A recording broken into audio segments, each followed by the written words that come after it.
Hello there, guys, gals, and non-binary pals, all of whom are loved and welcomed in this place. I am your host, Charlie Ashby, and this is the Bad Betches, the only podcast hosted by the Imperial Senate Podcast that discusses the Bad Batch. Also joining me are my beloved co-hosts, Claire and Nicky. Hey. How you doing? Oh, killing it. You know, having a wonderful weekend fueled by Bad Batch enthusiasm. I'm doing awful. Oh, oh no. I can see by your Decepticon shirt. You're railing in the evil. I am nursing a hangover. Oh no. That's life now. So struggle bussing today.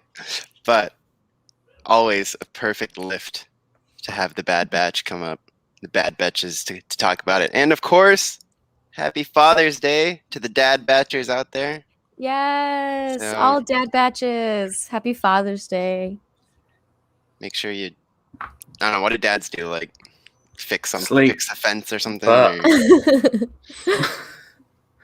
wash the car. Like, it doesn't matter if you don't have a healthy relationship or you've got a negative experience.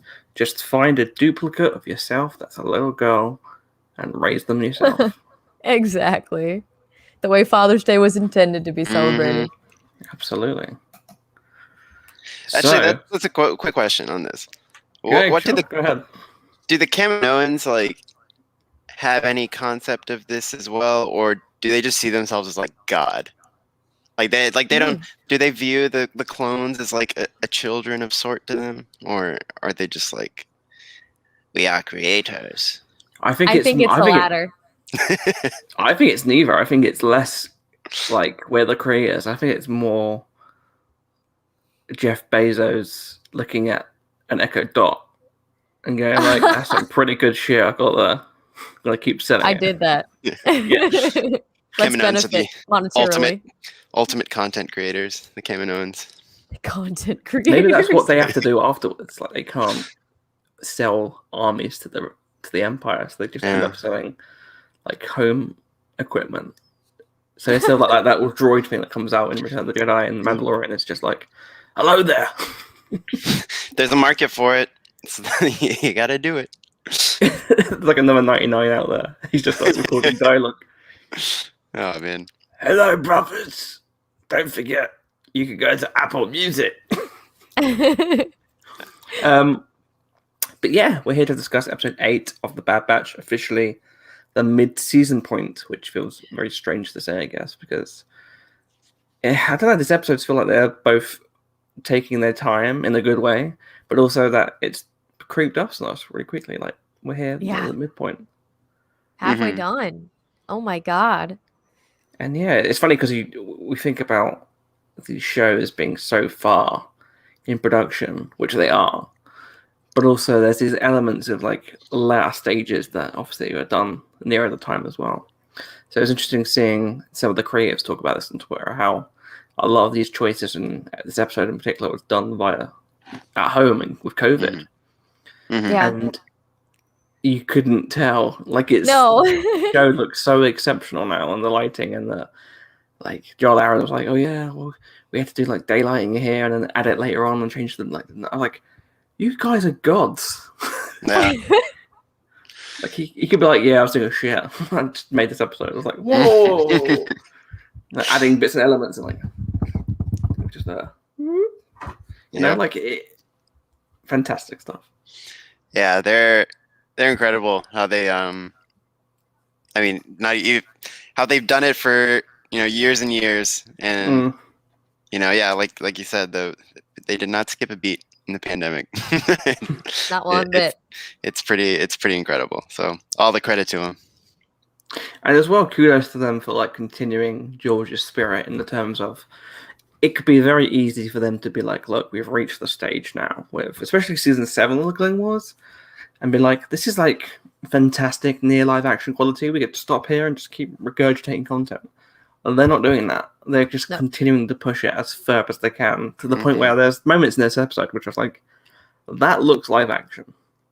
Yeah, it's a lot of what they've added is that depth of field where it's so weird. It's like boggling to look at, and it's still sort of shocks you when you see it, and like how they are able to add those layers. Like enough cannot be said about what they do. And I think someone else, I can't remember which reactor brought it up, but someone mentioned how the Clone Wars, the background was very much like 3D modeling in terms of like abstract. Like it wasn't very detailed, whereas Rebels was like the background shots were like matte paintings. Mm-hmm. And this show is like a combination. This one has the matte paintings with the Clone Wars like core animation.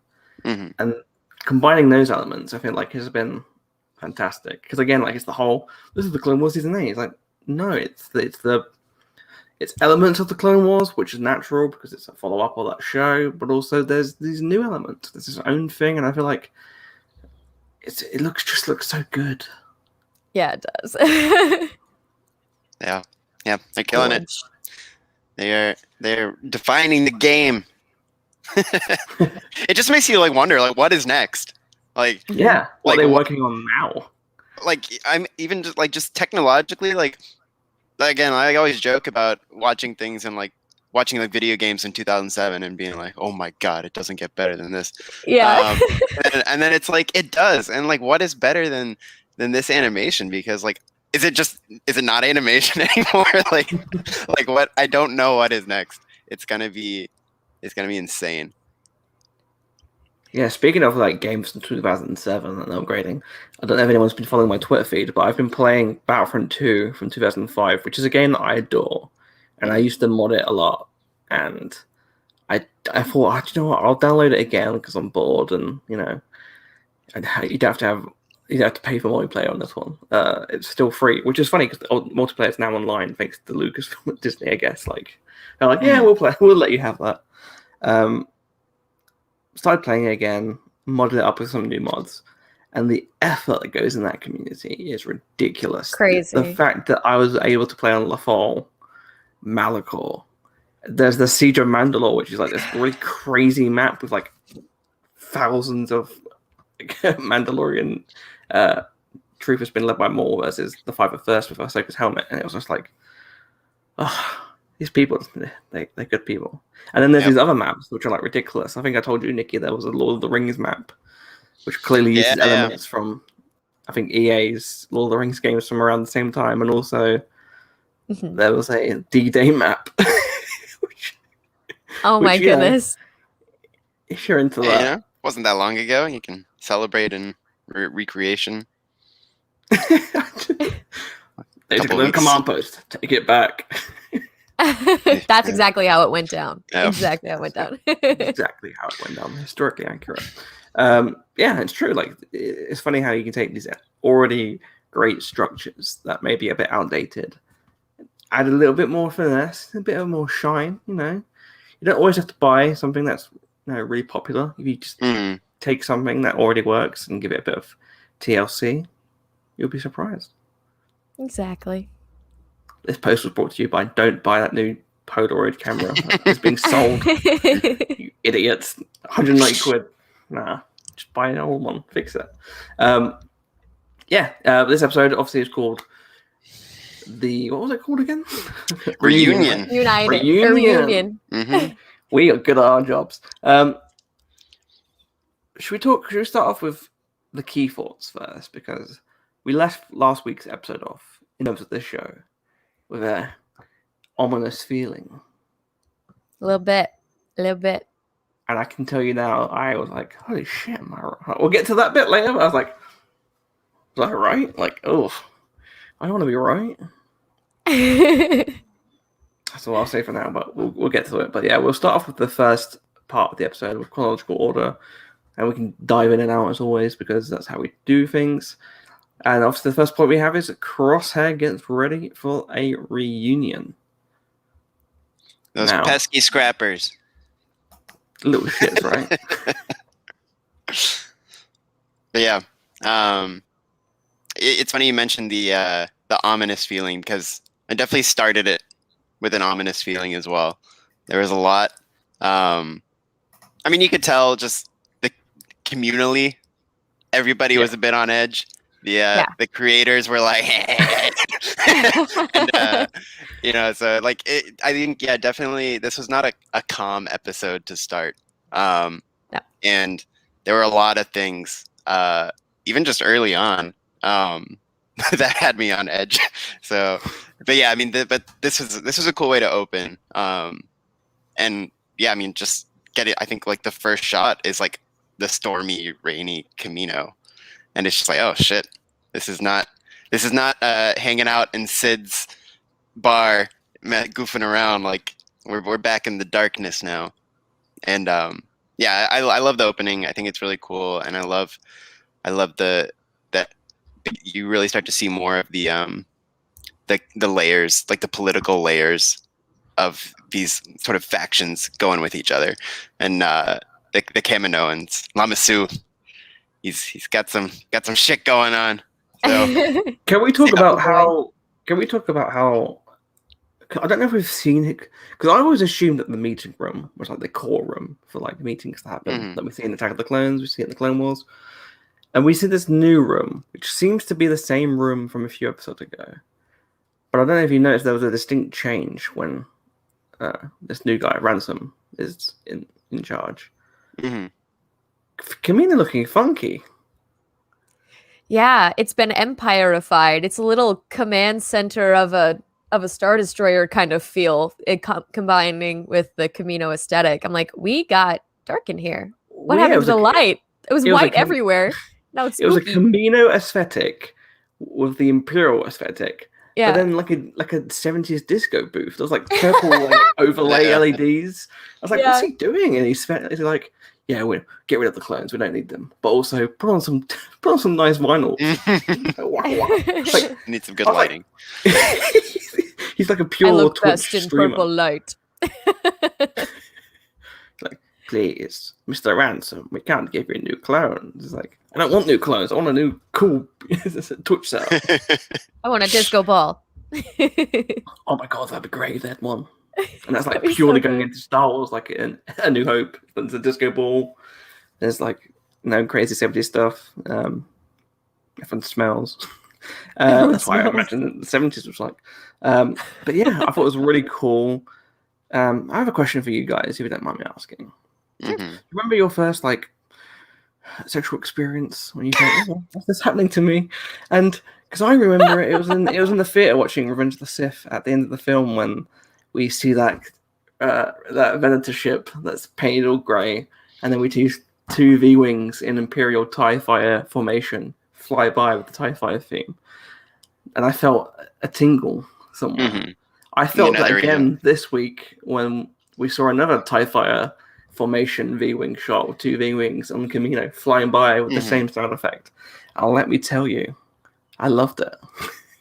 The thickening. There is so much to unpack there, but yes, it was cool. Are you saying you don't agree with there were so... Oh, we'll get to it in stages, obviously. There were so many usages, and I'm not surprised because like we got people, like amazing people working on this show, especially in the audio department. There are so many sound effect nods in this episode. Oh yeah. I was like, oh, I need to sit down, get me a wet towel. Like, I don't know if that's because I had my first shot this week or if it was the episode, but I was like, this is incredible stuff. But that seeing those two V-wings and me and Nicky love the V-wings. They're beautiful. Oh, yeah. Anything V-wing, it's like smooth, and just seeing them, that nice little shot, that dark little lighting. I was like, do you know what? Thank you, Bad Batch. That's all I need. Like everyone was fearing it because it's supposed to give like a horrible, imposing feeling. But I was like, loving them V-wings. Oh yeah. Yeah, and we get that really great meeting shot with Crosshair with his maniacal voice. Oh yeah. I love his little hologram of Hunter. Yeah. Where he's just like, I wonder if he has them for all of them or just Hunter, and he's like, I secretly miss you.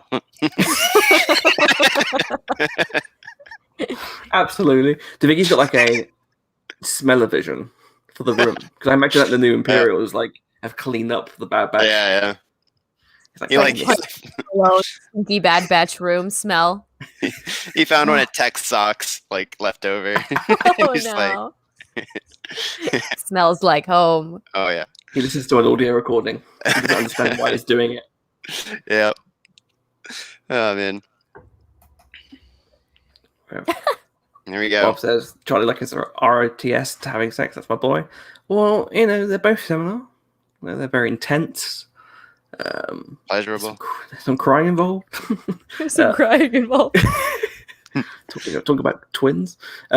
And I really deeply love the introduction of the episode. I really love the cutaways to Camino and the plot there between what's going on. We know that the mention of the bounty hunters. That was a nice little confirmation that Fennec was probably hired by the Kaminoans, which we expected, I guess. Yeah. But I didn't really focus on that line, bounty hunters. I assumed, of course, like you don't just be like, I'm gonna ring up Fennec. Like at this time, she wasn't exactly like on the spotlight of the profile list, I guess. So I just assumed, obviously, you're gonna give some bounties out, and some people are gonna pick that bait. So I didn't really focus on the line bounty hunters too much because I was like, oh yeah, bounty hunters. Oh yeah, Fennec coming back. That makes sense. That makes sense for the cameo. So throughout the rest of the episode, my head is like, we'll see Fennec again. It'll be like a cool little just for context sake. I wasn't expecting anything big happening. I was. I will say that much. I was, because they were basically just like, the bounty hunter we hired hasn't brought her back yet. We got to bring in the big guns. And so my brain went, Cad Boba. Who? Yeah. Cad Boba. What big boy? Oh, so you actually did in? think about Cad? I did. And I was sitting there interesting. going, but it was one of those things where I'm like, it could be Cad, it could be Boba. Please do not get your hopes up for Cad, Claire. Don't get your hopes up. Just Boba makes sense, I guess. They know him. They knew his dad. They literally same genetic information as these clones. Whatever. It's probably going to be that. But I knew. I was like, something is happening. Well, we talked about it a few episodes ago. We did. And it's like we're here, so we'll just jump in. It is the most unsurprising surprise of all time. It's like, of course they were gonna use him at some point, but it's still, when it happens, it's like, you magnificent bastards! How did you do that? We will delve into that later on, but I will say Yeah, we will. There's a character that surprised me more than Cad Bane, actually, which we'll talk about later.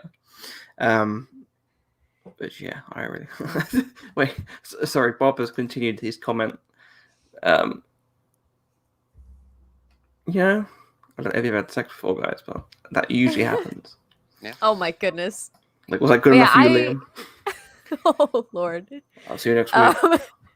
But no, I am. Wow, I'm. My head's all over the place after this series of comments. No, I'm excited too, because the thing about this episode, when it started off, our introduction, I was like, Camino, Crosshair, finally, Crosshair's back. Yes, we get a Crosshair episode. And then I go, oh no, we get a Crosshair episode. We figured it would probably be Crosshair coming this week, but it's one of those things where, like, even though I know it's probably gonna happen, once you know it's actually happening, you're like, and stomach falling out of my butt. Like, I can't. My heart, everything, every organ just sunk. And I'm like, this was gonna hurt, isn't it? And it did. It also surprised me how I guess the series started off with a very much rapid, we need to chase these clones down. And it seems the tide has turned slightly. It doesn't seem that the Bad Batch are actually a big issue for the Empire. More so Crosshair. Crosshair is like, oh, I want to fucking kill these fuckers. My friends. But we just assumed, like, oh yeah, the Empire, they want them dead. But they're like, we don't give a fuck. We've got bigger fish to fry galactically. So I thought that was really interesting as well, that they delved into that, and that Crosshair has to actively push for the mission. Yeah, it is very, very interesting to think about like how little of a priority they are, because they have proven themselves to be very dangerous throughout their track record as a group of clones. It doesn't make too much sense to me. But they seem to underestimate the clones overall, though. So I guess not. But you took Crosshair, so I don't know why we're not like destroy, eliminate. But eventually he does convince him. So I mean, I was about to say it works out in the end. No, it doesn't. Yeah, no, it's interesting. Yeah, they sort of been like put on the back burner. But I don't know. Yeah, it's like I also wonder like what they're like this elite Empire team's like been up to. Like, I feel like they've been doing some pretty crazy shit, that we don't know about. And like you can just tell the way they walk down the hall together. Like they're much more a unit now. Yes. It's like they've been doing some pretty nasty stuff, probably. They're essentially a kill squad. So it's like, it is interesting how like hunting the Bad Batch seems to have been a less active priority. But yeah, it's sort of like I think it is still like part of the mission, and so it's like for Mr. Crosshair, my brain is telling me mission.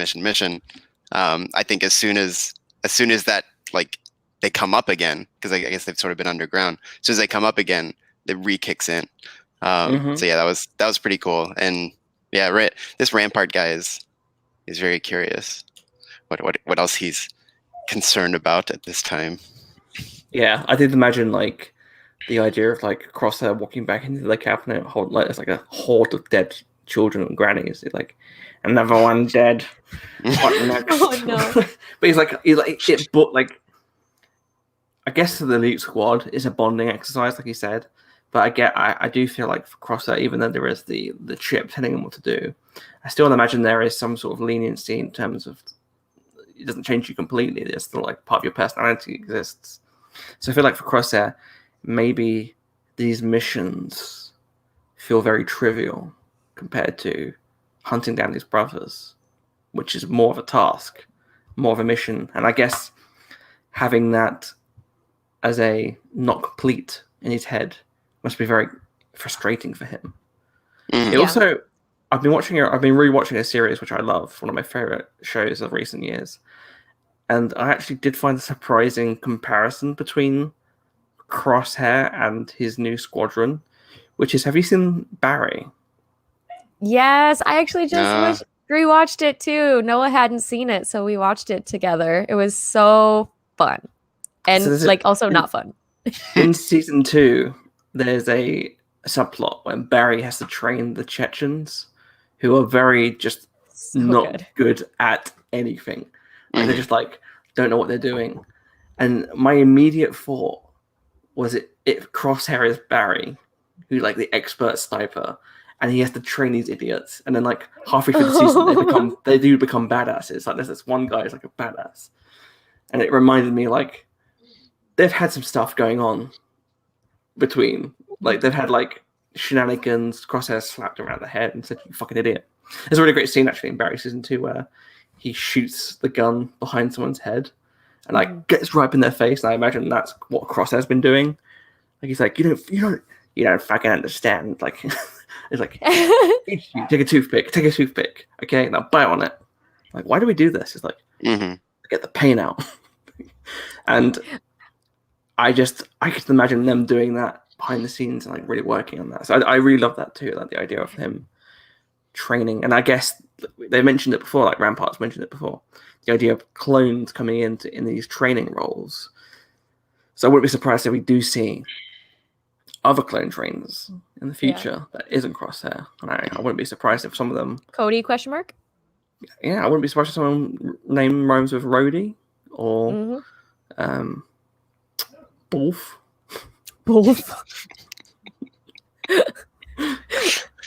You know? Begins with W, ends in Ulf.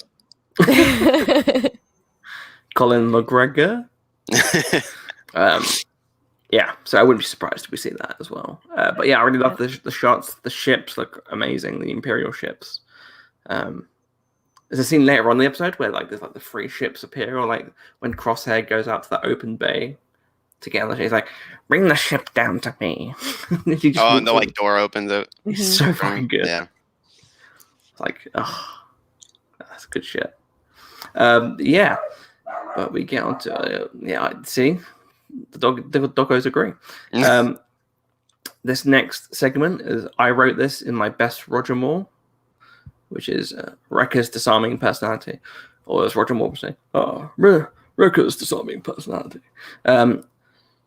Great sequence. Like it's funny how last week ended off with like this very dark, like what could happen next week? Oh, scary, and it's like, yeah, blow up the bomb. This scene scared the living shit out of me. Same. Same. It's like you are planning a lot of Chekhov's bombs, like in this scene. Yeah, it was. Luckily now, in retrospect, we know it's okay and it's more fun. But yeah, when he's there and he's like, "This place is full of explosives," so we kind of have to like. I was like, "Oh shit." Because again, the conversation from last week, we're like, what if someone goes this week?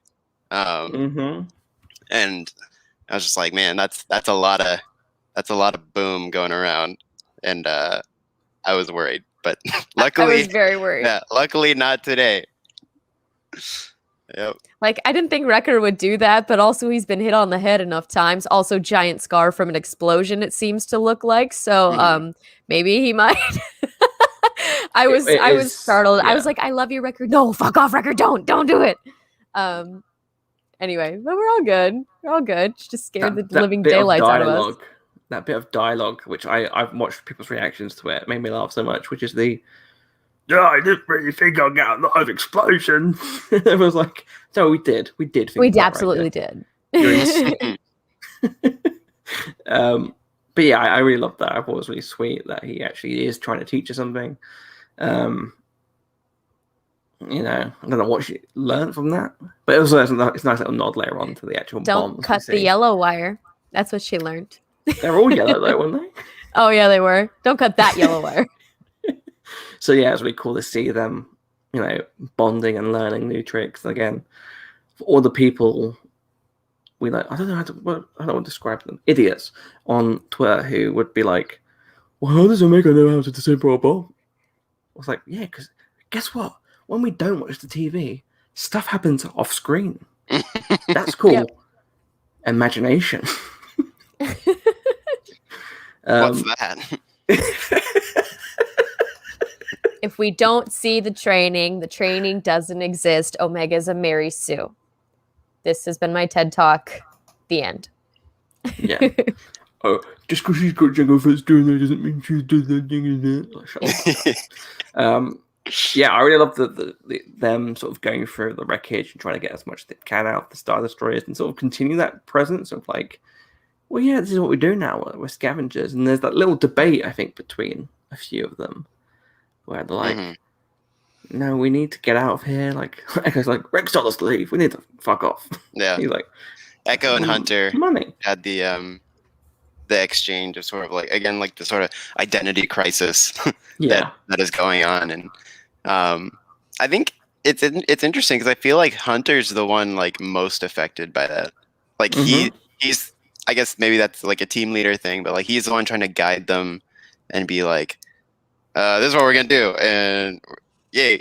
And like I don't even know if he's like super convinced at what he's doing, and I think having Echo in his ear saying we should have gone with Rex, like what we wouldn't know Sid if we just went with him, and he's like, you know, he doesn't necessarily want that either.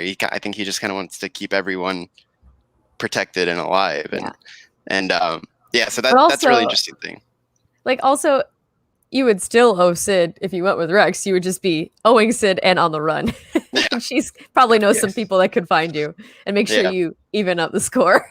Like, it's a lose-lose situation no matter what you would. If you go with Rex, great, cool, but you're still in debt. You go with Sid, great, cool. You're trying to pay off the debt, but also you're in the middle of a gangster's web of traps. So, like, come on now. Come on. Yeah. I think as well, like what I got from that as well is the like Hunter, his key genetic disposition is a survivalist, right?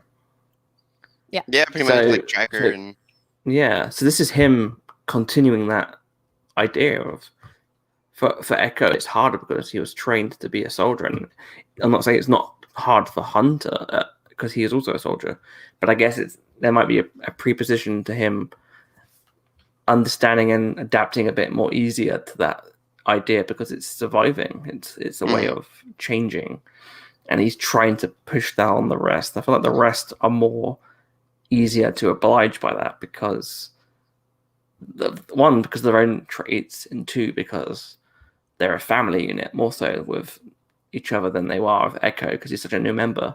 When I mean traits, I mean like in my mind, Tech would go along with what Hunter's saying because his preposition is to look at logic, and he'd probably go, "Well, that's the most logical idea. Is like we could do this to survive." I think Hunter, I think Rekka would just go along with anything, quite frankly. Yeah. do I get to blow something up? Can't blow people up. Yes. Okay. Yeah, I think Echo's like all like obvious loyalty to Rex in a way like no one else. I mean, they obviously they like him, but it's like Echo is who he is because of Rex. So it's kind of like I think there's a part of him that like, oh yeah, let's go hang with him. He's cool. Yeah. And I guess as well, maybe there's a little bit of survivor's guilt with him because Rex did go back and save him, and he did choose the Bad Batch. Not that that's a negative trait or a negative decision, but maybe he's like, "Oh, if I was there, this wouldn't have happened. Maybe Fives wouldn't have." Maybe not Fives, but maybe some of the other clones would have been out of there. If I had helped Rex, maybe he could have helped Ahsoka and stuff. So you never know. Yeah. So yeah, I do understand. I think it's a good conflict because that's why I don't get people arguing. Again, it's always Twitter arguing that there's no sort of sense of state or focus on these characters or their state of minds. It's all there. Yeah. That's all there on the a screen. ridiculous comment. It's like, what? Like, what are you watching? Like, are you watching or looking? Like, there's a difference, right? Yeah. Are you looking at the screen or are you paying attention? Yeah, that's ridiculous. I cannot that. But yeah, there really Does quickly. not compute. Right. During the scavenging scene, I got 2 of my new favorite Omega moments, and the first one was as Wrecker's trying to open the door. She just looks at the panel and like taps him and then pushes the button. And I just love that. And I really think the writing team for the Bad Batch is like one of the best in Star Wars. Yeah. Because what they do so well is not necessarily blow your mind with big sweeping episodes, but they get the subtle moments so well. And it's like, and it builds these characters in ways that like you just connect so much more. And now the second one is my now favorite Omega moment where when Tech calls her over, she runs out, and then as she passes Hunter and Echo, she just waves at them. And it's like she's just so happy. She's so happy to be there. She's like, "Hi, Dad!" Like, look at me. And it's just like, man, this kid is amazing. And again, it's like that. These are the little things that they've just done so well throughout the series of just building these guys as people. And again, it's like thinking back to watching the animatic reels, 6 years ago, and being like and thinking, that's it. That's all we're gonna see. And now they are the center of, as we talked about before, the best looking thing of all time in Lucasfilm animation. So it's like the greatest glow up in like every regard because they look the best and they just have so much flavor to them that the writers put in every episode. And that is such a great point as well. And that's why I have so many issues and frustrations with some of the critiques that we get out there. And that's not saying that criticisms are bad. And, it's just that sometimes when they're made in bad faith, it really frustrates me because, like you said, yeah, there's that scene of Omega waving. that on the page physically, if you said someone waves, you could say, "Oh yeah, she just waved," that's it. But you've made a very concise emotional point, which is that yes, this is a person that is happy, content in their place. She's found a family. That's how story works. That's how you imprint. Not everything has to be said. Omega doesn't have to go, hi Hunter, hi Echo, I like you both. I feel very happy. Yeah. Bye. That's not how things work. It's showing, and it's showing, not telling, right? It's these simple, simple things that you don't always think about because they just happen. Like they're like intrinsic. They like click for you. So yeah, no, it's so important, and it's like, I think some people they're so desperate to make a point that they just make a bad point. Like it's like they're so it's part of this, like, I need to stamp my authority on discourse, and so like they just come up with something stupid. But it's like, again, just these attention to details. It's so nice. And with the door gag also, it reminded me of being like the perfect foil to the Ezra door gag, where he just chops it open, and and it's like, if Omega was a Jedi, she would be the greatest Jedi of all. Like she's so perceptive and like focused, and she sees the whole picture. I was like, man, this kid's the best. I talk about this child as my own. Like fuck all your other kids. This kid's the best. Yeah, and Nicky, if people haven't seen, Nicky made a really great thread about the writing and production team this week, and I recommend checking it out because it's fantastic. And I do agree. I feel like the show has done a great job blending the best elements from the Clone Wars and Rebels for me, which is that Clone Wars, is first of all, it's like an amazing visual show, and had a really great delve into these characters and arcs and status quos of things. And Rebels does a really great job with character-based stories. I know people retrospectively have been like, well, it's not really that. No. Go back and watch Rebels Season 1. You're wrong. It's one of my all-time favorite stories to have that sort of character development in a show that has that sort of Clone Wars sheen to it, if you will. Yeah. It's just, it feels so special to me. And necessary. Like, that is the progression. Like, before anyone, so Rebels looks like shit. Like no. Like, that is how it works. Like, you build on what you have done, right? Like, so yeah, it's not at all like a sentiment meant to be like, well, this didn't have this.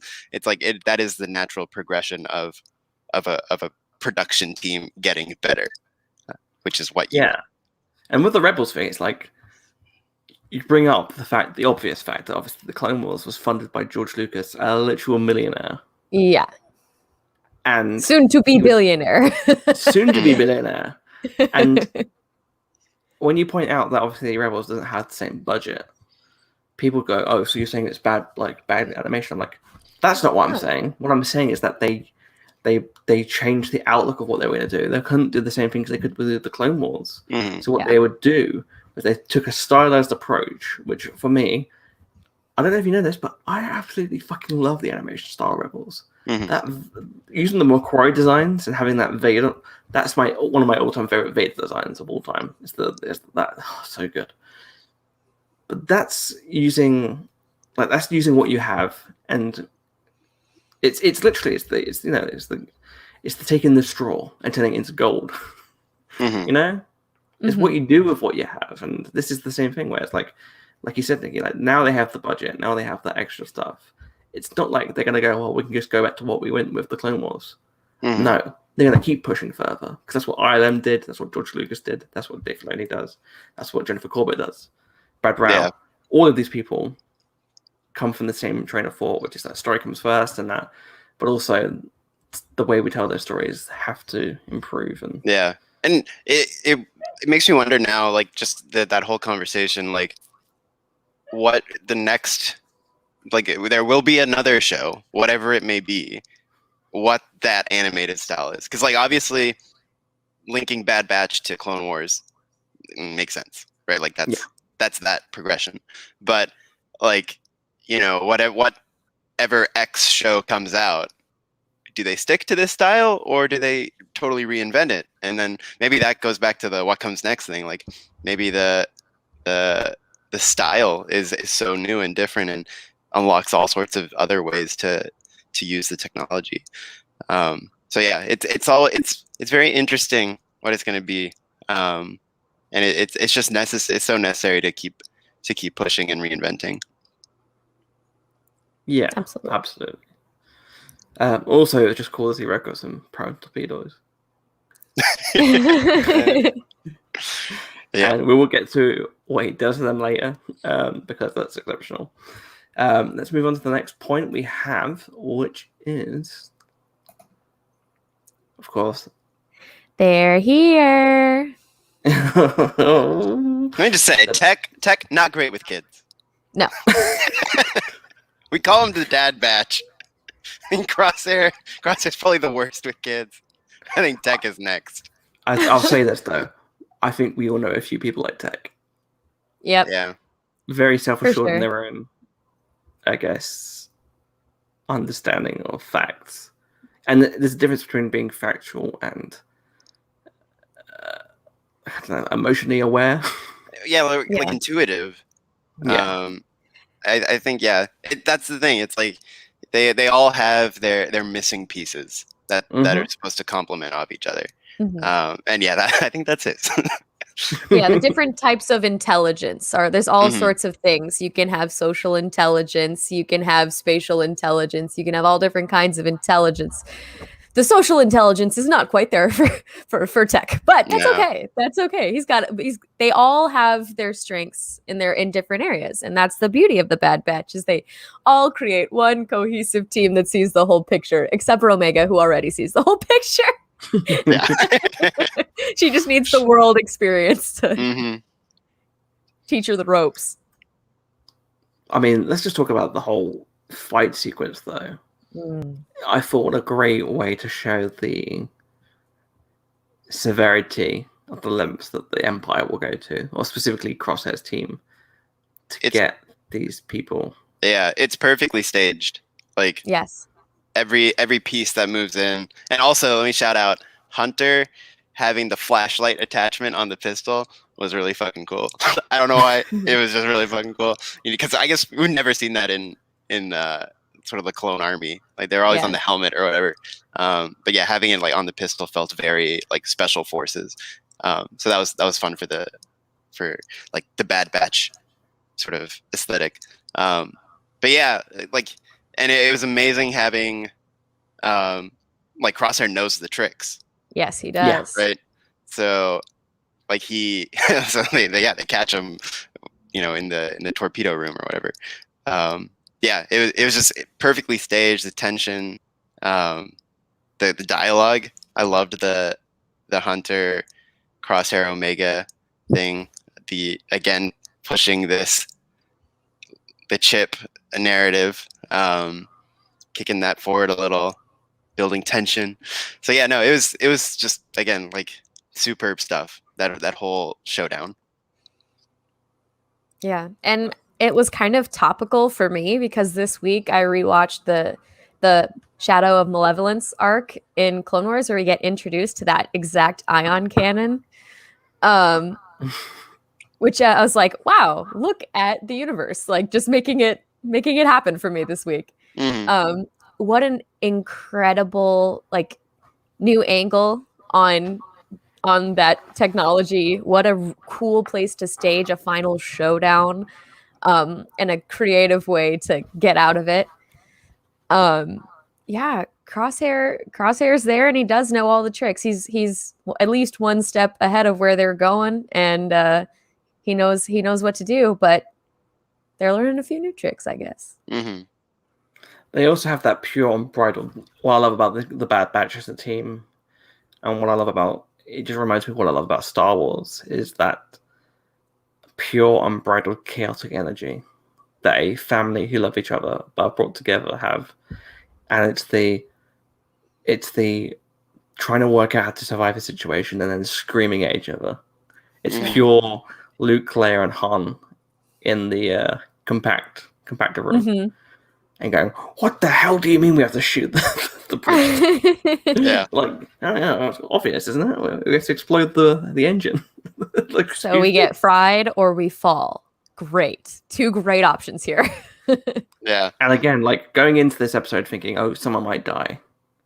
My blood pressure for those 2 sequences with the cannon and also the engine was very high. Can we also mention specifically the noise it makes when Wrecker throws the torpedo? Yeah, let me just bring up the Yeah. comment. Here we go. Right. Yeah, Bob says, I know this is the only episode, but what about the clone stormtrooper that gets the torpedo hoid at them? Oof. Hoid. Yeah. That was satisfying. Yeah, talking about sound effects again. For people that don't know, if you go back and watch Revenge of the Sith, at the beginning of the film during the Battle of Coruscant, when the Separatists are shooting at the cannons, and we hear the proton torpedo get ejected with the shell, and you just hear that, Mhm. and then the hi. It's the same sound effect. It's so Yeah. good. And to anyone else, it's like, who gives a shit? But to us, it's like, Yeah. No, that the whole part was so good. When they get in the engine, it was great. And Crosshair sniping him. I love his shout when he's like, "I told you you're surrounded." Like, he's just fucking going for it. And He'd be and yeah, mustache you know, twirling if he wasn't wearing a helmet or if he had a Right. mustache. You're surrounded, Bad Batch. I told you. Yep. And yeah, and it's like you say, it was everything great about Star Wars in that sequence of problem solving. yes. Because it was like, yeah, it's like you get all their chaotic energy at once, and then it's like, now let's go. And I think it's what's so cool about this team in particular, and we got it in the training challenge in the premiere, where they kick into that mode and they're like, you do this, you do this, you do this, and they're just gelling together. And yeah, and then also Kevin Kiner is like, oh, you like this? Well, how about you take some of this? And then he shoves that like epic version of their theme song while they're like placing the bombs. And again, it's just again subtle things, like the way like they like boost Omega up to like hit the like put the bomb. Like it's just little things like that just builds these characters in ways that like you don't realize it like as it's happened. Like it's just there, and they just feel so real when they have these sort of little isms attached to them. There was also another sound effect, I don't know if you noticed, that earlier on in the episode, which made me like, when you have like an emotional attachment to a sound effect and it brings back the memories. The smoke bomb, the countdown, was the same beeping that happens in the Mandalorian season 2 finale when the X-Wing comes into view. They're like, X-Wing, meep, meep, meep, meep. I was like, shit, I've got the goosebumps because I just associate that scene with Luke appearing. Yep.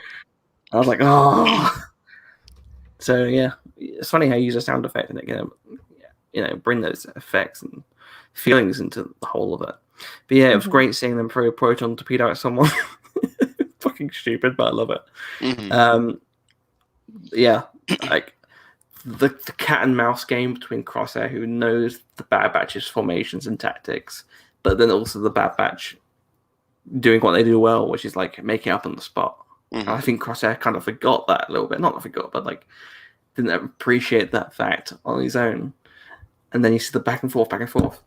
But I'll tell you what, and I think you'll both appreciate this, which is that I think the best sign of a great villain is when you have conflicting feelings. Because I remember when they were like, we're about to blow up the engine. And I was like, yeah, fuck him. Like, you're like, yeah, fuck you, Crosshair, because he said stuff like, words I've never uttered. But not like to that extent, but you're obviously on the hero side. You want them to win. So you're like, we need to get out of the situation. We need him to get knocked out or something. For me, I was like, yeah, I'm really like angry at Crosshair at this minute because he said stuff like, "Oh, kill the girl," and like he's gonna go full, not because it's his fault, but he's going full on to kill them. And then as soon as he got hit by the engine, I didn't get a yay. I got, oh no, Crosshair, like help him. It was pretty brutal. Like, I mean, like yeah, like it's not like he cut. Like we've seen Anakin. Like, Yeah. that didn't happen. But like, I am curious to see like what his injury will be like, you know, in the next episode or whatever. Whenever they sort of show him out of that, you know, hopefully it was just some back to take care of that. But yeah, no, it was a lot, and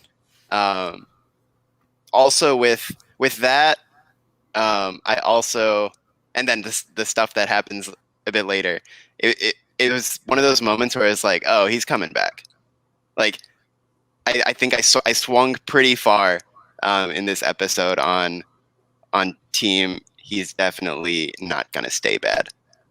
And I always feel like sometimes like it kind of feels like I don't know if trope is the right word, but like when you have an antagonist and they're sort of like pushed to this physical breaking point, it either makes them worse or sort of is the inflection where they start to change for the better. Yeah. And for me, I think paired with who comes later, I feel it's going to be the return starts. The fight starts against the chip. So we'll see. But yeah, I thought it was pretty cool. It was a cool story choice. Yes, yeah, like I had the same feeling. Like Imperial look, obviously, you have the darker, more brutalized. I guess it's a nice little metaphor, isn't it, for being evil. You have the physical toll, like with Palpatine, you have it with Vader, and I do think you're right, Nicky. If like maybe they could be in the physical effect because of the heat on the chip. I don't know if clones were supposed to be boiled alive. Yeah, I mean, I don't know. I don't know if physical is like the way I was thinking, but yeah, it just sort of like it's like the trauma of sort of being like, I don't know, being like pushed to the brink in a physical way affects the emotions. So yeah, I don't know. We'll see. I think it's really, like again, really rough. I thought it was kind of really neat to once again show audiences how, because you can argue about the way they do stuff, but I don't think anyone really can complain about the utmost respect and like skill that the Imperial Burns unit seem to have as soon as the Empire gets formed, because they're out there, like they're Anakin is on fire. And he goes, oh, he's still alive. Like that's what the same reaction I had basically when Crosshair got burned. I was like, he's still alive. Yeah. And he's like, all he has of those bandages. I thought it was great. I was like, oh, like someone has to make a meme where it's, how do you like your steak? And then the first one is Crosshair. Oh, no. The second one is Anakin, and then the third one is Aunt Beru and Uncle Owen. No, my God. Oh my God.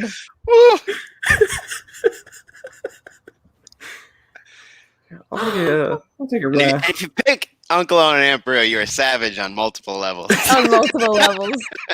Yeah. But you have to quote Crosshair. Yeah, Crosshair. Beautiful. Yeah, it was a rough day for the boy, for sure. A little bit. But yeah, I'm really curious how again, like it's so weird how this felt like a final stretch story choice for this episode, and it's only halfway. It's like these are like the things you expect to lead into the finale. But yeah, there's still 8 episodes. Yeah. Of goodiness. I have a question for you guys, because this is something that was brought up on Twitter, which I know dangerous, but I thought it was interesting as a good debate topic before we get into the big debate. And that is, what do you guys feel about the clone troopers? Like, we see a lot of regs, we see a lot of white cladded clone troopers, and I saw a lot of people complain about that we don't treat the clone troopers as people anymore, like because obviously they got their personality stripped away, and because this is to become the Empire, we should care about them still and stuff. But I feel like it's a complicated point because of the chips and the way that things work. And I am surprised, I guess maybe because we had the Clone Wars that delved into people's personalities and stuff, but also, you know, we didn't watch Order 66 in 2005 and go, oh, it's a bummer, man. Like, poor Commander Appo. You know, like, fucking kill him. We're like Yoda, throw it in the chest and jump on him. Yeah. So I wonder what you thought about that, because I know there's a big complaint people have been having about, oh, we're just killing them now, I guess. Like, fuck them. I was like, well, you know, survival, isn't it? I mean, yeah, it's like they're the like they're the antagonist mooks now. Like it's just the way it is. I don't know. It's like I don't know what the point of getting hot about that is, because it's like this is sort of just the way you tell the story, right? Yeah. Like I mean, yeah, like we don't watch Revenge of the Sith and we're like, oh Yoda, you just killed my best friend. Like it's like that's the switch again. Also, this is the tragedy of the era, right? Yeah. They are the bad guys now. Yes. Yeah. That's it. Like, it's not fair.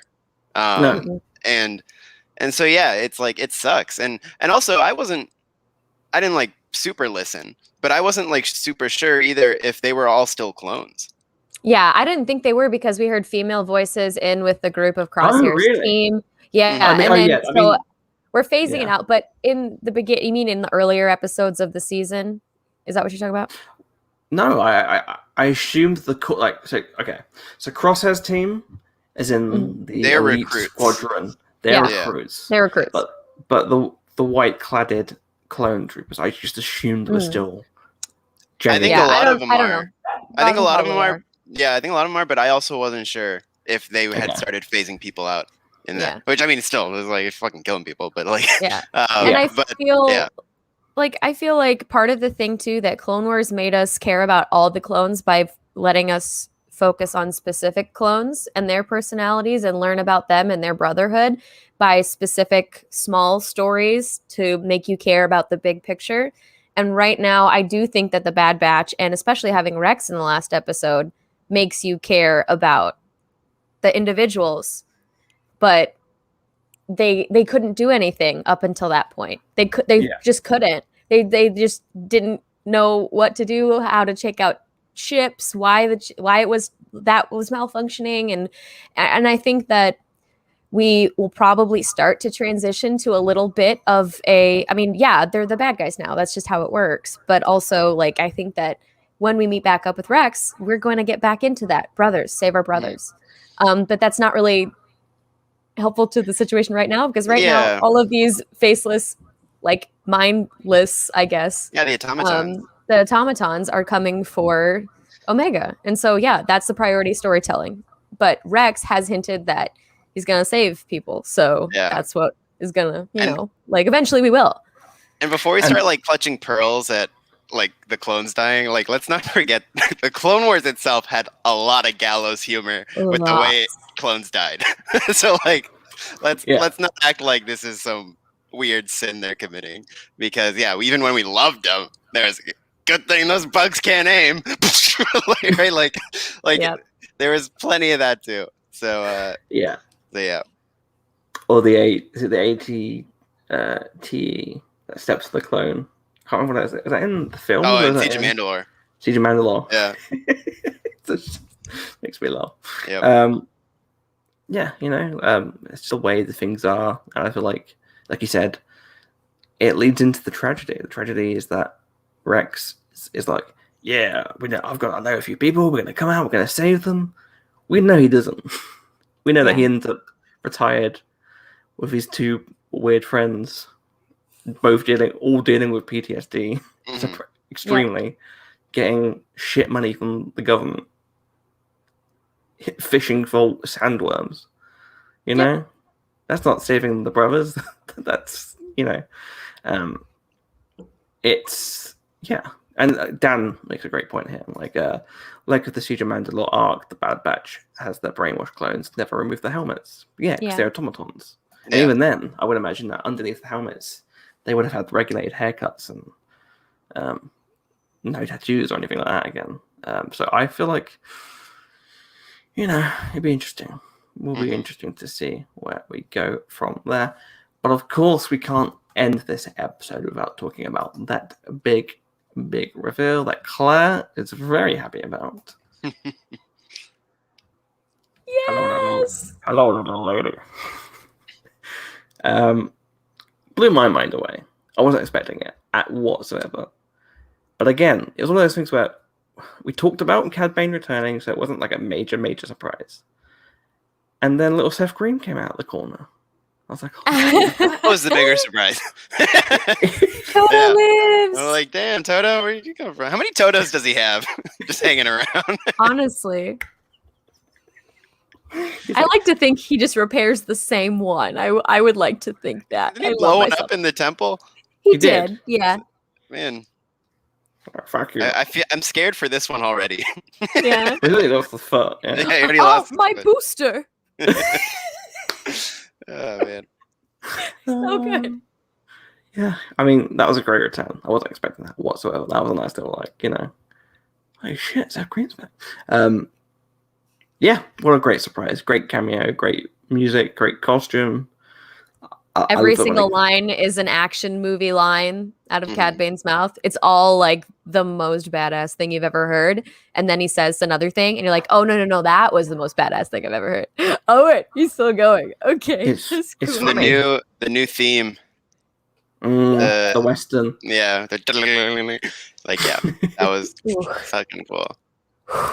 I will say as well, it was funny, one of the lines he says is exactly what I said when I was playing Battlefront again.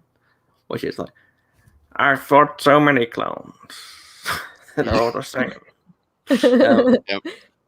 Yeah, I thought it was really cool. I thought it was really great. It's fun seeing the character because I don't know if he's changed as much. It seems like he's got a lot. I don't know what it is. Because he never really had a heart, I don't think, in the Clone Wars. I think that was the core element, right? Yeah. He's a little shit. And I think obviously he kills Hunter because he's going to get in the way, but when he does the blast and he says, sorry, little lady, I'm like, what's that about? Oh, No. He's just like chill, man. Like he's pure business. Like I don't think he gives one single fuck about anyone. It's just like, he's just like, it's nothing personal. Pew! Like, I think that's his vibe so much, and Claire's right about the lines. Like, it was just money, just pure credits coming out of his mouth. It was great, but I don't think he was emotionally compromised in any way. That's fair. No, that's fair. I'd like to think he is, but he's probably not. He seemed to regret it a little bit, but I don't think he genuinely does.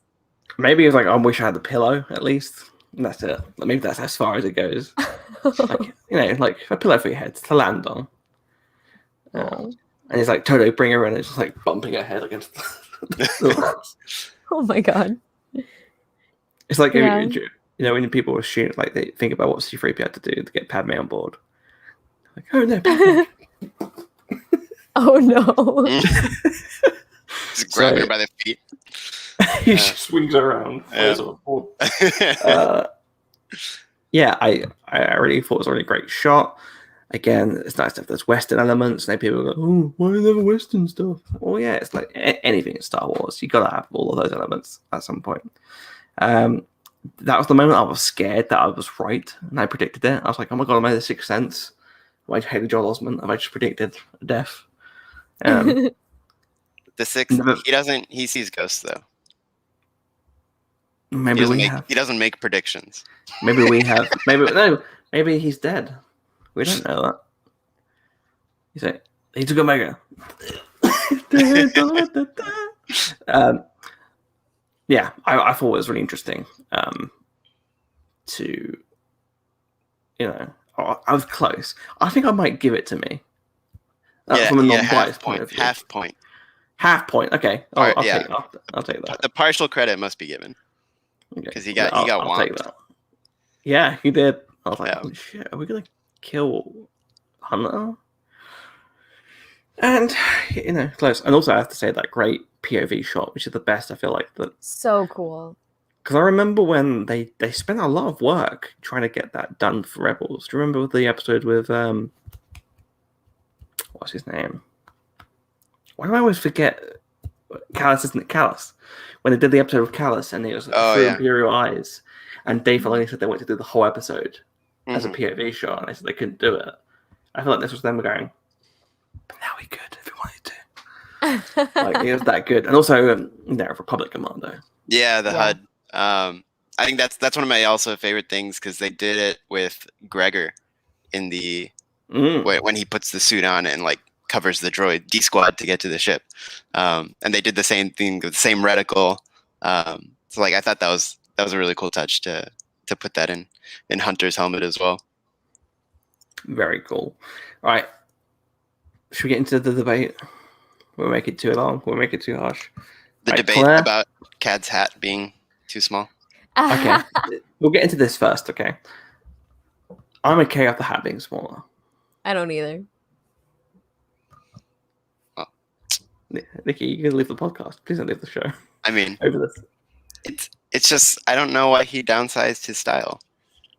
Doesn't make any sense. He tried on the other one, didn't he? Yeah, and it was a shitty one. And then he took the better one. That was more. That was bigger. Oh my goodness. But maybe he was like, you know what? Maybe I was wrong. Maybe I did like the smaller one. But it's the Empire as well. We know the Empire is a very tyrannical regime. Maybe hat sizes have been outlawed. Oh no. It's damn rookie error. I guess I'd have to wear this one. I think he should have like a really tiny hat, like a little like a flat cap. Like a flat cap. Oh my goodness. Then I might get angry. The young Cad Bane Adventures, like young Indy, but it's like him with a little flat cap. Yeah, I thought it was really. I didn't mind it too much, but we'll get into the debate section. Claire, you're a big Cad Bane fan. If you had like if he was like Elvis, you'd be one of his little ladies. Oh, I'd love that. And I love Cad Bane too. He wasn't like my major favorite character from the Clone Wars. I know like there's so many characters that came out of the show that people just like love. Like for me, I think Kalani is up there. I know that sounds really stupid to people, but I love Kalani. There's all these different characters. We had a really interesting conversation when the episode finished, which is that we were trying to discuss. I was so mad at y'all. See, I wasn't mad at anyone. I was like, "Oh, this is fine. This is like a fun debate." Okay. We were trying to crush my joy. Is basically what happened. I'm like, y'all are trying to crush me here. I'm just got happy. Second, I get happy, ruining my happiness. Okay, so Claire, you are thinking that we could potentially see Cad Bane in the Book of Boba Fett. Yeah. I'm of the position that we are definitely going to see him die in the Bad Batch season 1, and that it will be a fantastic character-based storyline for our good friend Boba Fett to appear in this show, and we'll see him get the dent on the helmet. We'll see him get the, the ranking, the legend of best bounty hunter in the galaxy for killing him, like we saw in the lead scene for the Clone Wars, and we'll get an added bonus now that we didn't get before, which is that he's doing it not just because he wants, to fulfill his father's legacy, but also he's helping save his father's legacy by saving the closest thing he has to his sister. Because if Omega is a clone that's aging the same way that he does, he may have different feelings towards her than he does the other clones. She may be the closest. She exists. Well, that's the thing. Like, obviously, he gets hired towards this. Like, I mean, if you saw someone who looks exactly like your twin, you're probably gonna be like, and no offense, but if Lama Stu is calling you, who you lived with for like 10 years, Yeah. I feel like you'd be like, okay, there's something happening here. Like, you know, Cameron Owens, I feel like I'm assuming maybe there's that familial connection between some of them and Omega, who wants to save her. So I feel like maybe that'd be the issue. Maybe that'd be the thing that brings them in. Nikki, where do you stand? I will always put money on my number one boy. The two crack shots are gonna go at it. It's gonna be Cad versus Crosshair.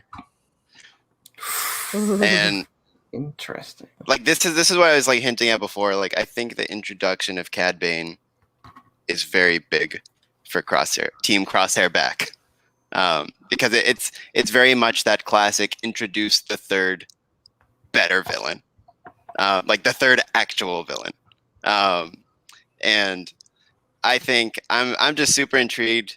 I think if they all end up back on Camino, I want to know, or I hope a conversation happens where Omega tells Crosshair Hunter's dead, because that's what she thinks, and I want to know, and I want to know what that does to him, with it actually him thinking it's actually real, and if that again with the breaking point physically and that emotional snap, I wonder if that is time.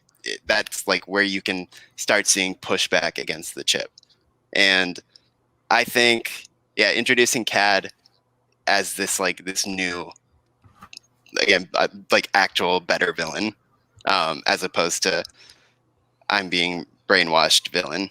I think that has bigger story potential to then bring Crosshair back. And then he's like, well, I'm going to take this fucker out. And this is all like, this all sort of fits in together, and his emotion around thinking Hunter's dead.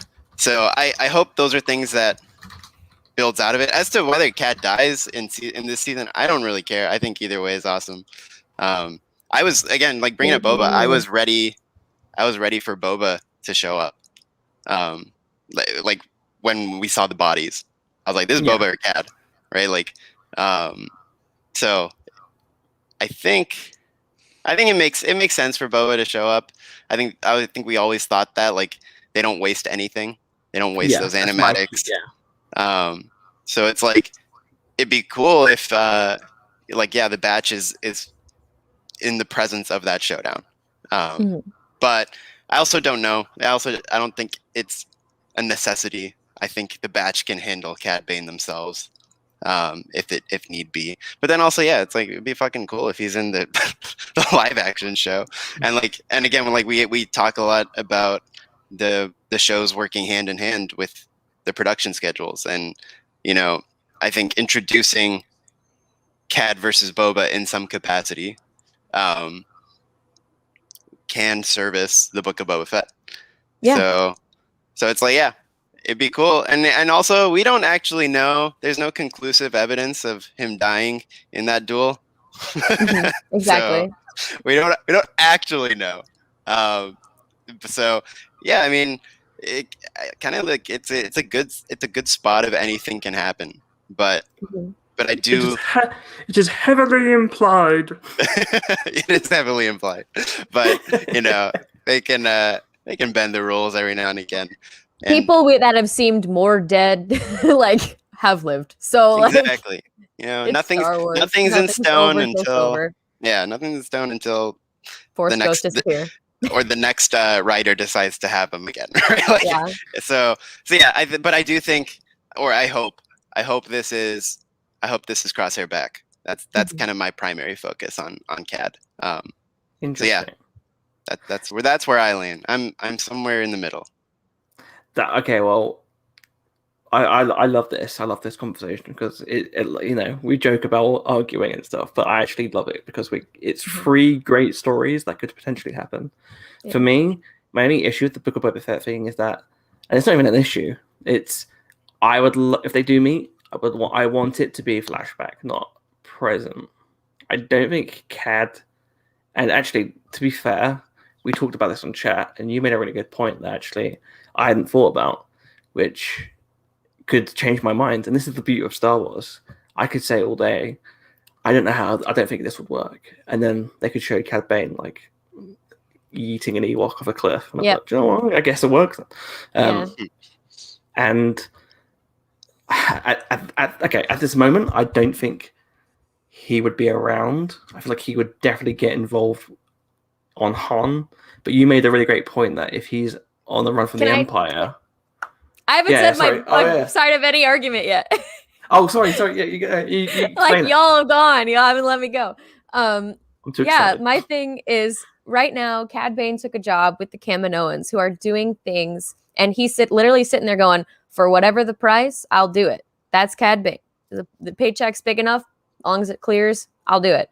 Right now, he's taking a really huge mission that is going to be contrary to the will of the Empire. The Kaminoans are sneaking around behind the backs of the Empire by hiring him, which means this is a way that a target would be put on his back from the Empire. So maybe he wouldn't want to show up in Empire Strikes Back for that big bounty to sit in a room with Darth Vader when he's on their hit list. It makes sense. It makes sense to me that he wouldn't want to show up for that. But also, it's the perfect opportunity to use those animatics. And Nikki made a great point. Everything is working together in tandem. Like, everything connects so far in the Disney live action and animated canon. We had the Siege of Mandalore, Bo-Katan shows up. Ahsoka shows up. Everything has been weaved together in this way. And I think that from a $ point of view, Cad Bane shows up. People have big, good reaction to Cad Bane. People freak out online. Like, I gotta say, the numbers on reaction videos on YouTube right now are way higher than previous episodes, including Brex. Like, I'm just saying, right now, things are trending that the people want to see Cad Bane, which makes me think more likely that they would want to bring him back in other formats. Plus, it's all synergy. Anyway, Cad Bane lives. That's what I say. I want it. He never dies. Make Cad Bane 2 have it again. Yes. Sorry. Okay, continue. No, it's interesting. Maybe he did turn up on the Death Star, not the Death Star, on the Executor, but he wears the outfit he has in Detours, which is just him with the mustache. Or even better, they'll never know. It's the Lego kit. It's the Groucho Marx glasses, nose, and mustache. Well, we also know he likes to put on a trooper outfit, so maybe he's like, I will be a stormtrooper while this happens. Okay, we'll look at the comments for here, and then what we're going to do is we're going to go on our Patreon. If you become a patron, you can actually vote. We have a little vote up for you guys to see which one you want to pick. Me, Nikki, or Claire's ideas. Dan says, I'm with Claire. Cad Bane lives. Yeah, with me. Haha. Joel Davis says, I think Cad Bane would be a great foil for Boba in the Book of Boba Fett. Yeah. Cad Bane is the best bounty hunter is the bounty hunter that what a Freudian slip. Is the bounty hunter that never changed while Boba is trying to grow into something better. I agree. I feel like he's a nice little opposite of Han, which I do like the canon changing slightly to how I felt beforehand, which is that Boba's always had sort of a sense of morality that it just, but he wants to make money. We also have Rick saying, Nikki, I love that Cad versus Crosshair thing, but Crosshair dies in that scenario, I think. I don't know, Maybe, I don't know. Very possible. I feel like Crosshair would no-scope him. I feel like if that came down and Crosshair died, it would have to mean something to the success of the overall thing. So maybe that happens, but I think it's still it would be big either way. And I don't know. All I want is Crosshair to come good and then go John Wick on some motherfuckers. That's all I want by the end of this episode or by the end of this season. Because he wakes up, they say they get the chip out of him, and he's like, okay, let's fuck some people up. and he just they're like, oh, we don't have your sniper. He's like, I don't need one. And he just grabs his toothpick. He's like, and yeah, like John Wick killed someone with a pencil. Everyone's like, man, you heard about this clone who killed someone with a toothpick?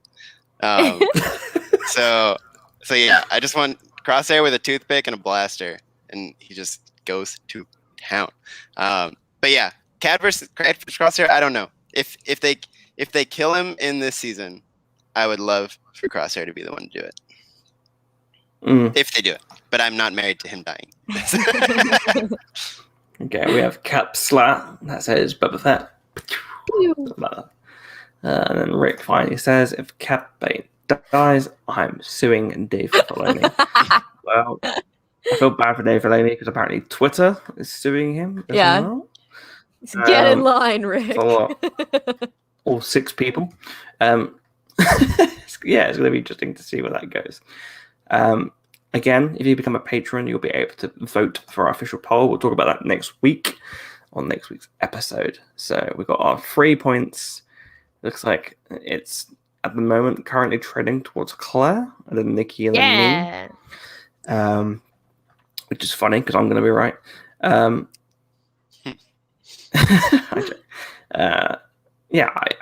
feel like story comes first. Absolutely. And yes, synergy that is involved, obviously. But as long as it solves the story. I feel like for me, the idea of having a bit more delving into Boba and his sense of like, his relation to the clones is very important. So I'd love to see more of that. But I do get and I do love the idea that obviously Cad's the one that put the bullet in the helmet. And that it isn't that Boba kills Cad in a I'm better than you, but in a this was super close. I didn't die. And I think another thing like with that story, I don't know if it's as effective outside of the way it was designed. Because that arc was based on them working together and Cad teaching Boba and showing him the ropes, and then it comes down to a head. And like it's one of those things where like maybe that's a season 2 thing, but if they're trying to wrap this in season 1, if there is a season 2, I mean, I still don't know. But like if they're trying to wrap that, I don't know how you bring Boba in effectively enough to do that and make it mean something. So that's my like one worry for that. I don't want it to be like cheapened for the sake of doing it.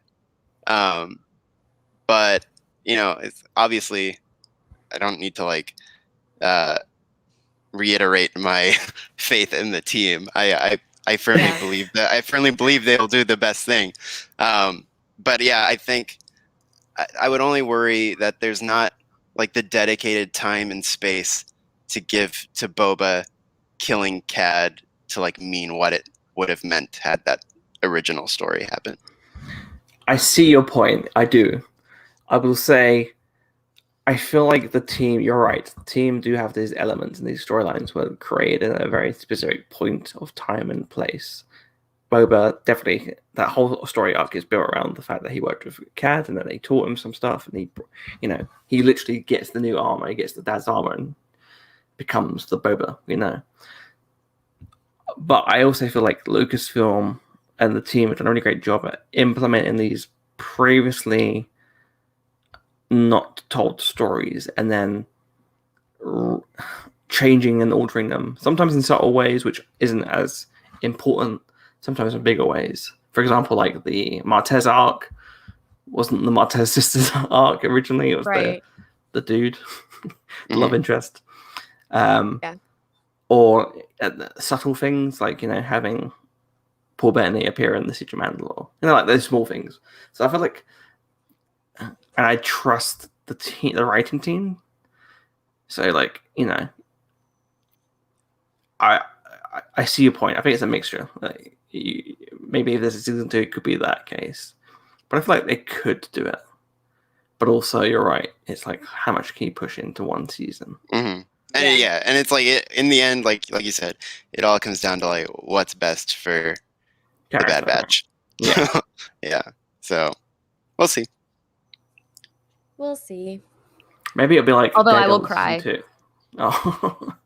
I cried so hard seeing him for the first time, and if I have to say goodbye to him this soon, I will not be okay, and I will be in bed for a while. I will be very sad. My quick question is, what in your childhood happened that gave you this blue skin, red eyes thing?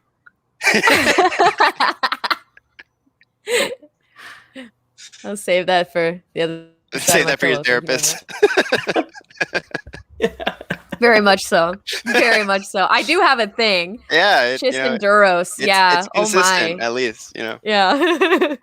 Oops. Interesting. I have been very Interesting, allergic to interesting. California since moving here. And what does allergies give you, Claire? Dabs. Not just dabs, Damn. but obviously pollen affects your eyes. They redden. Have you bought blue paint recently? Oh my Oh. God. You're outing me. Stop doing this on the stream. This is live. We can't edit this out, Charlie. If your skin turns blue from breathing issues, though, that's go to the hospital. Yeah, that's a definite hospital visit in waiting. You die saying, I want to be Thrawn. Like, what? Excuse me? What does this mean? You know, Eiffel 65 playing in the background on my way to the hospital. Jesus Christ. That's the new siren. I will say, even if Cad Bane dies, he has endured a lot. Yes. Wow. You did that. You went there. Wow, Loki, wow. Wow. Fantastic stuff. Well, that's all we've got time for this week in this fantastic episode of the Bad Betches. As always, don't forget to follow us everywhere. But before we do that, let's give our overall score and thoughts, which I didn't forget, and I just carefully saved that for a very fantastic little segue. What do you guys think about the episode? Who wants to go first? Claire, you should go first. Come on. Okay. This is my favorite episode of the season. I loved it. I loved it from start to finish. This is the first, like, Rex made me emotional, made me tear up a little bit. This made me full on cry, full on scream. I think in the Kessel Run reaction video, one of the biggest comments I kept seeing was, you need to fix the audio because she screams so loud that I will never hear again. People were it was very loud. I will say, I just freaked out. It's Cad freaking Bane. Come on now. Don't put your headphones in. No earbuds. You need to listen to that on a speaker and keep it low. This hit every note. It gave us a direction for the second half of the season. Hunter's got to heal up, and then we got to go get our kid. Cad Bane reintroducing one of my top three in the Clone Wars series. My three favorite characters in no particular order on any day: Ahsoka, Asajj, and Cad Bane. Those are my three. Those are my trifecta of love and happiness and joy. And we're finally getting to see the end of a story that we've literally waited 9 years to see. 9 whole years. And I've spent almost a decade of my life wishing to have that man back in my life, and here he is. He's back to bring me love and comfort and support. And it hit all of the right notes, action-wise, music-wise, animation-wise. Everything just was flawless this week for me. It really was. And so I will give it 9.75 Lulas out of 10, because I don't know what a 10 looks like yet, but this is getting very close. Interesting. Nikki. Yeah. Also, Nikki, I need you to before you give you a score. I need you to give your overall thoughts, score, and also I need you to give your 3 favorite Clone Wars characters. Oh, sheesh. Okay, like specific to Clone Wars, or Yes. Okay. Created for the Clone Wars. Right. So, yeah. I mean, overall thoughts. I mean, if you listen to the episode, I don't know what else to say apart from just repeating myself. It was, I mean, yeah, it's excellent. It's everything you want to see in a Star Wars show. It's fun. It's scary. It's got tension. It's got the teamwork. It's got problem solving, characters, heart, humor. You know, it had it all. So yeah, this was episode 8, but it's gonna get 10 big ones, baby. It's 10 Lulas. I mean, they're just killing it out here, and I can't wait to see what it means for the characters, what they're gonna struggle with, how they regroup, how they figure out how to get Omega back. Like I said, I want to see that Omega Crosshair conversation where she thinks he's dead. She thinks Hunter's dead. That's like, yeah, it's set up perfectly. This second half, and I like I even said earlier, a lot of these beats felt like like finale beats. Like we're pushing into like the last couple episodes, but no, we still got eight episodes. So yeah, it's gonna be crazy to see who all comes back into play with Fennec, and then new characters. Maybe Boba does come. So yeah, it's just really cool. I mean, there's nothing to say other than that. It's slapping on every regard. Now, Clone Wars characters, sheesh. I mean, it's gotta be Rex, the goat clone. Then, gosh, I feel like, I mean, Cad Bane's great. He's one of the coolest bounty hunters ever. But yeah, I mean, I also love. I mean, I think it technically counts. I'm gonna put Crosshair because he made absolutely. For the Clone Wars. And I think he's having a very, very, like, I just thought he was like cool. I thought he had the coolest armor.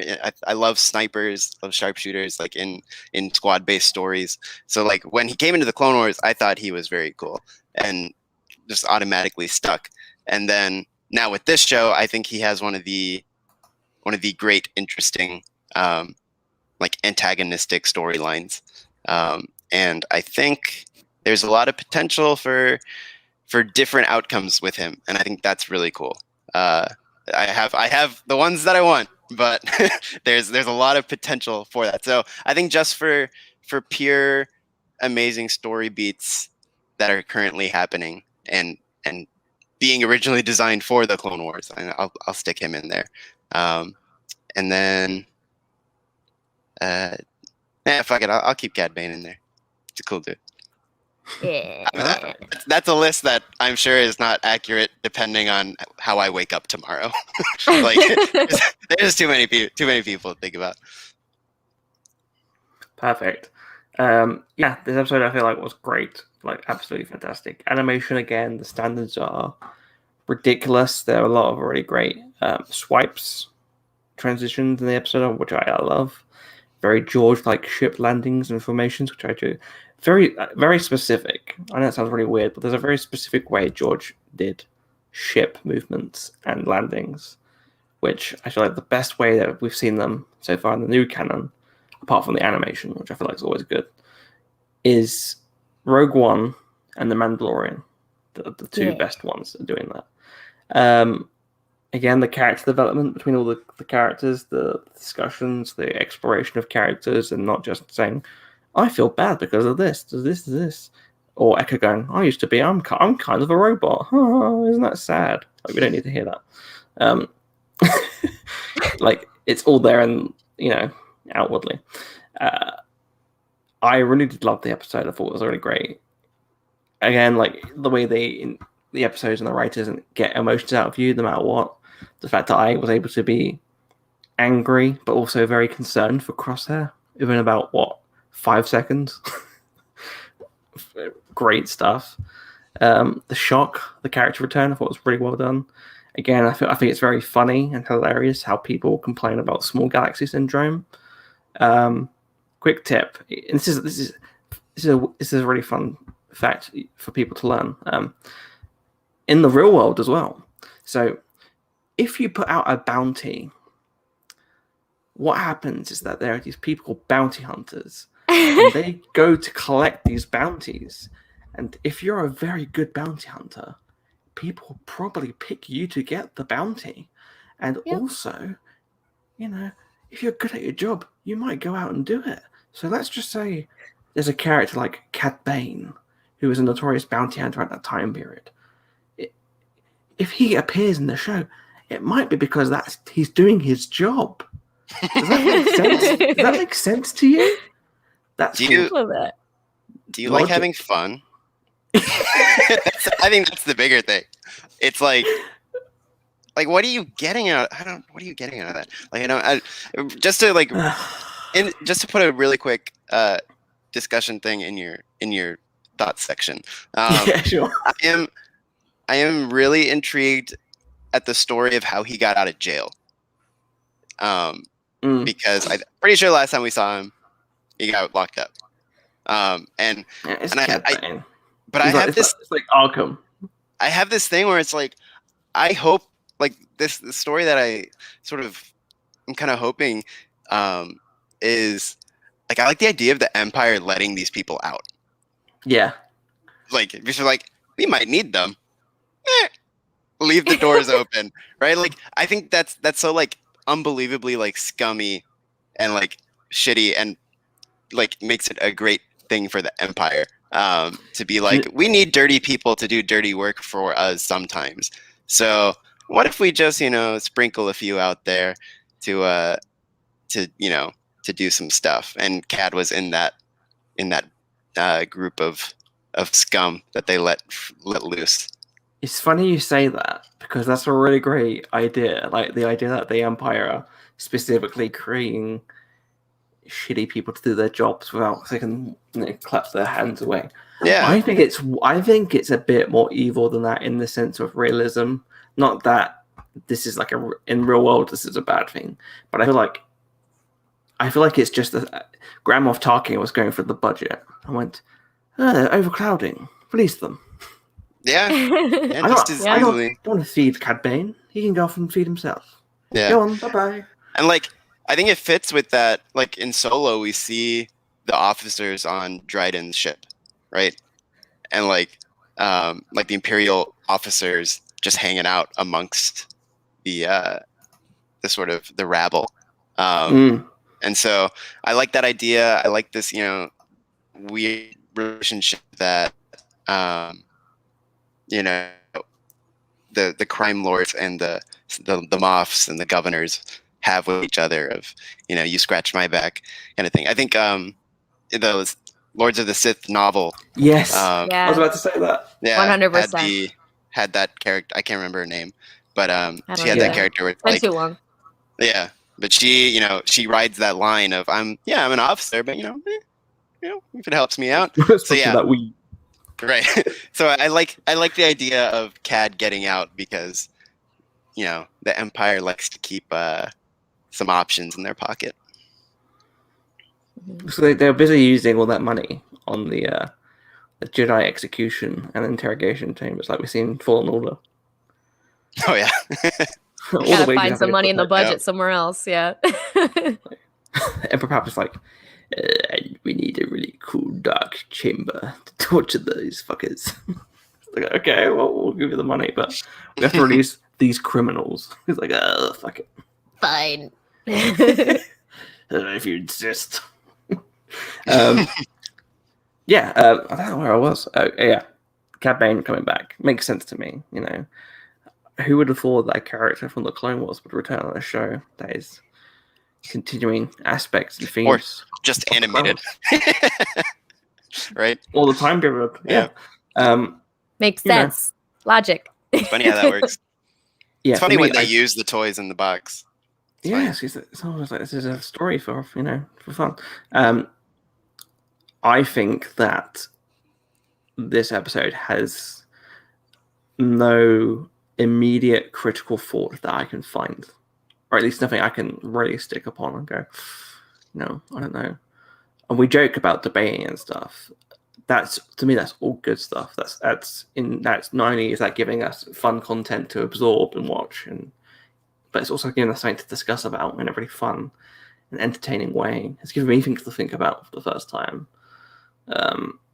So yeah, I think I'll have to give this 10 out of 10 Lulas.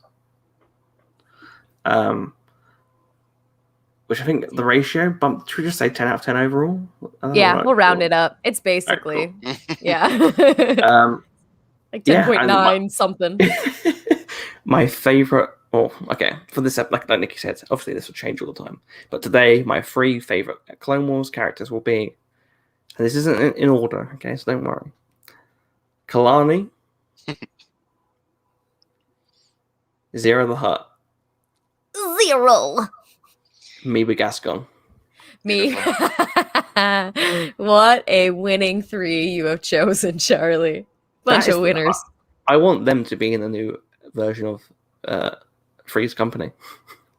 Oh my god. Oh, you know what? One just came to me. I feel like I need to replace Cad. I'm sorry, but I want to shout out Cool. Chamson Dula. Oh, Champs is a badass, yeah. I think he's super cool. It's pretty cool. Complex people. We love him. Well, I'm interested if we will see that character appear in the show. I 'Cause it would feels like love that. I feel like that's one of those characters that, with Rebels, there's like specific higher up people like who are like causing trouble already. Hmm. He's one of them, especially with Lords Mhm. of the Sith. Which Yes. meant, Yeah. Who would have Man, thought look. Lords of the Sith coming back to play?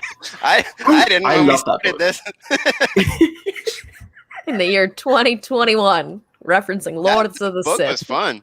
It was fun. great. That's a great read. Yeah. That was Yeah. pretty cool. Yeah, good shit. Star Wars is cool. yeah, Yeah. Like Star Wars is like cool the video sometimes. if you agree. Yeah. What he said. yeah, exactly. I just great. I'd love to see Lords of the Sith. Like, if we were to adapt any content, that'd be great. It's the Midnight's Run of the Star Wars galaxy. Oh yeah. Yes. Oh yeah.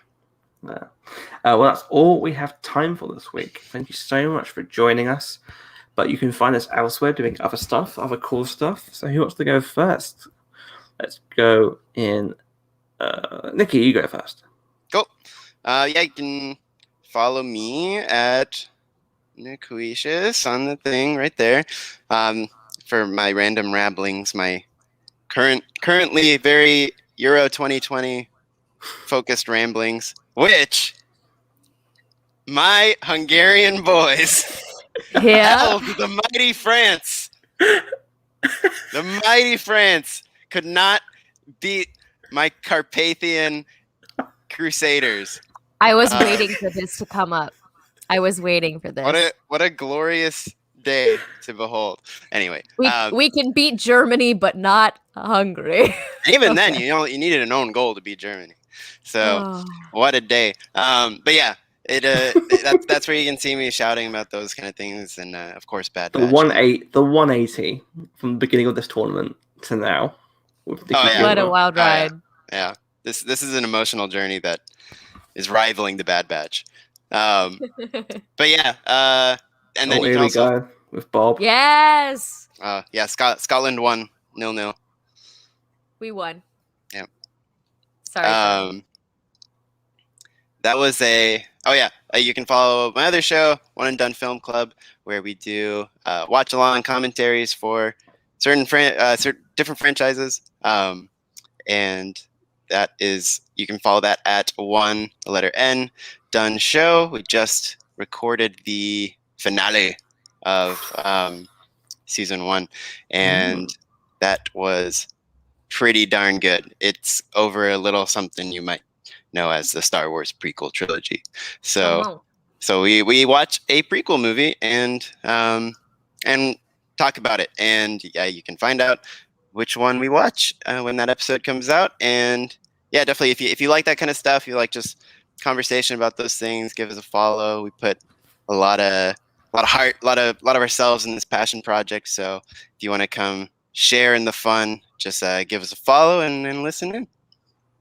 Yeah, I may have heard a few things about this finale. I'm very intrigued and very excited to listen. Honestly slapped. It was fire the whole way through. I couldn't, it was like a speed run, because I lost track of time. Oh shit, movie's over. So yeah, no, it was great stuff. And we got it. I just finished the final edit on the season 2 trailer. Ooh, So baby. that's gonna be coming too. And like I said before, say it again, I think season 2 is even better. There we go. Claire, where can people find you and your content? You can find me on Twitter and Instagram at CStribs. You can catch me every Monday, Wednesday, and Friday on Kessel Run Transmissions on YouTube. That's at KR Transmissions on Twitter. You can catch me producing Garrett and Noah Watch Movies with new episodes every Thursday. This week, they watched High School Musical 3. And I, of course, had to have a camera and mic because I had feelings. And then this Thursday, they're going to be watching the Tom Cruise cult classic Cocktail. I wanted to see how many C noises I could make in that sentence. But so we'll be watching Cocktail and talking about that. And it'll How many be a slides are you riot. filming? So many. So many. It'll be good. It'll be a good time. Perfect. You can find me on Twitter, which is at CMWASHBY, where I talk nonsense about everything that you can imagine. And also, here's a really fun thing for you to listen to. I'm adapting my Patreon for a lot of good people, so I'm updating my Patreon, my personal one, this week. And I've started improving elements already of it, or adapting bits of that. I saw a lot of mentions today about a certain film called Batman and Robin. A lot of good positive stuff from that. Now, because of that, you'll be happy to know that I've released the entire first season of Batman Returned for free on my podcast RSS feed, which is on Twitter. You can find that. It connects to Patreon stuff, but I will be taking some shows off the Patreon stuff, and don't worry, the Patreon stuff is funding the shows. So we'll keep that going. We'll have some bonus Patreon-only content. But I'm moving some of that stuff out for free so everyone can hear it and listen to all the good stuff, including the Charlie Ashby Show Season 1, which will be coming out for everyone pretty soon, where you can listen to me interview Claire, Nicky, and other amazing guests from all around the world on that show. So please do check that out. Let me know what else you'd like me to make, and that will be coming out there. And Pondervision, which is the MCU show that we do, me and Ash, will be on there too, free to listen to, or on the podcast feed now from now on. So yeah, that's all we've got time for this week. Don't forget to follow us on Twitter at ImpSenatPod and on Instagram at Imperial Senate Podcast or at Imperial Senate Pod. Don't forget to subscribe, leave us a like on here, YouTube or Twitch, and whatever whatever you're watching us on. Game Boy, and we'll be back next week to talk about this amazing show. Thank you everyone, and we'll see you then. See ya. Bye. So lady. It's not ending the broadcast, last. No. We're stuck.